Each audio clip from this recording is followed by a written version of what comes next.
नमस्कार, हिंद लाइव में आपका स्वागत है। बिहार अब आंकड़ों की ताकत से विकास की नई इबारत लिखने को तैयारी में है। जी हां, कोलकाता की तर्ज पर राज्य सांख्यिकी प्रशिक्षण संस्थान खेलने और डिजिटल डाटा संरचना को हर जिले व प्रखंड तक पहुंचाने की योजना ने एक नया अध्याय शुरू कर दिया है।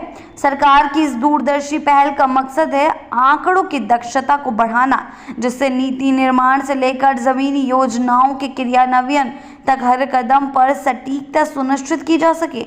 जी हां, दिल्ली में हाल ही में आयोजित देश भर के योजना मंत्रियों के सम्मेलन में बिहार के ऊर्जा योजना एवं विकास मंत्री विजेंद्र प्रसाद यादव ने इस महत्वाकांक्षी प्रस्ताव को केंद्र के समक्ष रखा। राज्य सरकार ने केंद्र से कुल 650 करोड़ की वित्तीय सहायता की मांग की है, जिसमें 150 करोड़ का बजट राज्य सांख्यिकी प्रशिक्षण संस्थान के निर्माण पर और 500 करोड़ डाटा सेंटर की स्थापना पर खर्च किए जाएंगे। जी हां, बिहार की योजना है कि सभी 38 जिलों और 534 प्रखंडों में अत्याधुनिक आंकड़ों का डिजिटल संग्रहण, संकलन और विश्लेषण किया जाए। इस कदम से न सिर्फ राज्य का सांख्यिकी तंत्र मजबूत होगा, बल्कि इससे योजनाओं की निगरानी, मूल्यांकन और प्रभावशीलता में भी जबरदस्त सुधार आएगा।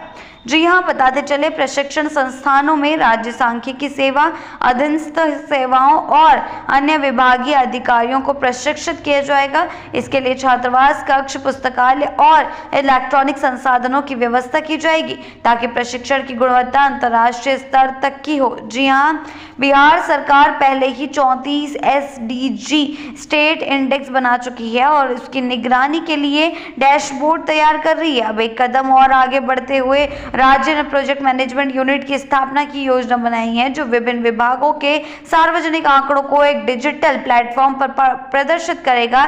इसके लिए अतिरिक्त 125 करोड़ की मांग केंद्र से की गई है। विजेंद्र यादव ने यह भी स्पष्ट किया कि विकसित भारत 2047 के विजन को लेकर बिहार तेजी से सांख्यिकी क्षमताओं को सशक्त कर रहा है। केंद्र सरकार ने सांख्यिकी कार्यक्रम कार्यान्वयन मंत्रालय की तकनीकी और वित्तीय सहायता से बिहार इस क्षेत्र में नए कीर्तिमान स्थापित करने को तैयार है। वहीं राज्य सरकार भी अपने संसाधनों से इन पहलों को गति दे रही है। आंकड़ों की पारदर्शिता, सटीकता और त्वरित उपलब्धता से बिहार प्रशासनिक कार्यों की गुणवत्ता और जन योजनाओं की प्रभावशीलता में बड़ा बदलाव लाने की दिशा में बढ़ चला है। ये पहले न सिर्फ बिहार को डिजिटल गवर्नेंस की ओर ले जाएगी, बल्कि यह पूरे देश के लिए एक मॉडल भी बन सकती है। ऐसी ही खबरों के लिए जुड़े रहें लाइव के साथ ही चैनल को सब्सक्राइब करना ना भूलें और हमारी फेसबुक और वेबसाइट के साथ भी जरूर